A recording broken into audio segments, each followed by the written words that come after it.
Welcome back to the 380 Ammo Quest, where I'm looking for the most effective rounds from today's micro pistols, such as, a Sig P238 or a Ruger LCP. Specifically, I'm using the Taurus TCP to test with. They all have about a 2.8-inch barrel.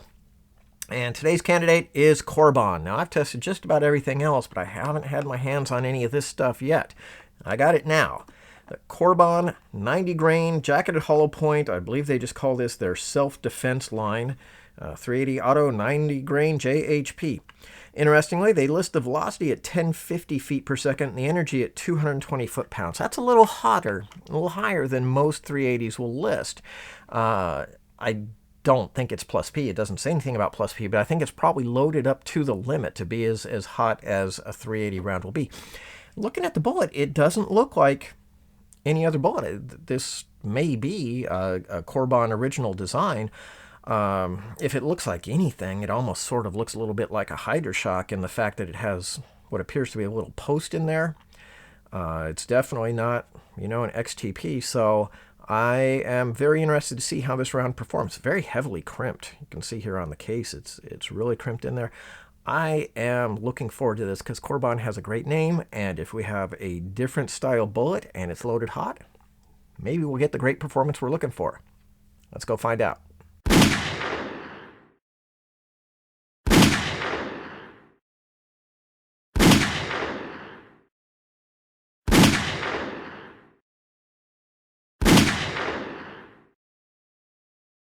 The Cor-Bon bullet's penetration ranges from really good to flat-out magnificent.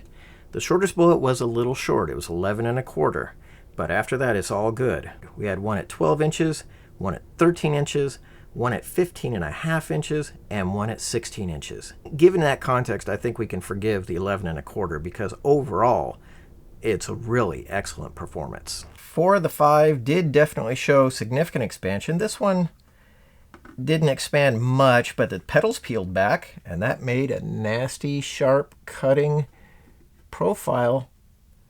I'm not complaining about that. Here we just had a classic lead mushroom with the petals peeled back. Here we got about half of that. We got half of it. We had good expansion with the mushrooming. The other half didn't quite peel back, but that let the bullet travel deeper too. So we didn't get the sharpest, most complete expansion here, but we did get a sharp cutting profile. And this one did great. Probably the best example. So I got nothing to complain about. They're not quite as pretty as a gold dot or something like that might be, but they expanded reliably and quite large. Really, really good for a 380. Well, that was pretty excellent. Lived up to just about all my hopes. I mean, granted, we had one bullet was 11 1/4. I wish that had been 12, and then I would have said these were absolutely perfect results. A little varied, we had between 11 1/4 and 16, so not perfectly consistent, but I'm not complaining. 4 of the 5 shots were simply great. The expansion looked good. The velocity was not quite up to what Cor-Bon said, but I didn't expect it to be. It's listed at 1050 feet per second, but that's almost certainly out of a 4-inch barrel. Out of the 2.8-inch barrel, I think the 932 roughly that I got from a 10-shot average, 932 feet per second, is totally within reason.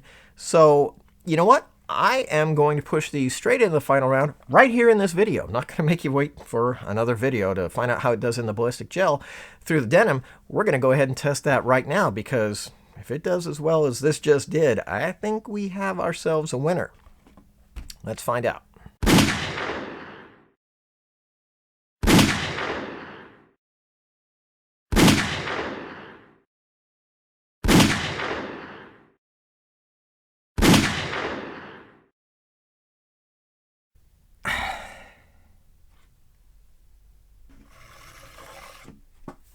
Never mind.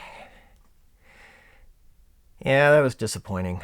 Massive overpenetration. Clearly the bullets failed completely to expand through the denim. The denim clogged them just like it did with the Underwood Golden Sabers that we tried. And yeah, I gotta rule it out of contention. If you live in Miami or someplace where, you know, the biggest threat you're going to face is someone who's, you know, a shirtless jogger, oh my gosh, those Cor-Bons are great. But when we look at a general recommendation for all purposes, all clothing styles, all whatever, they just did not pass the denim test at all. They failed pretty bad. So I can't make Cor-Bons, these particular Cor-Bons in this test, I cannot recommend them. But we are very close to announcing the winner. Stay tuned, hit subscribe, keep following, because very soon we're going to be releasing the final videos and reveal which round I found through my testing to be the best overall round for a 380 micro pistol. So thanks for watching.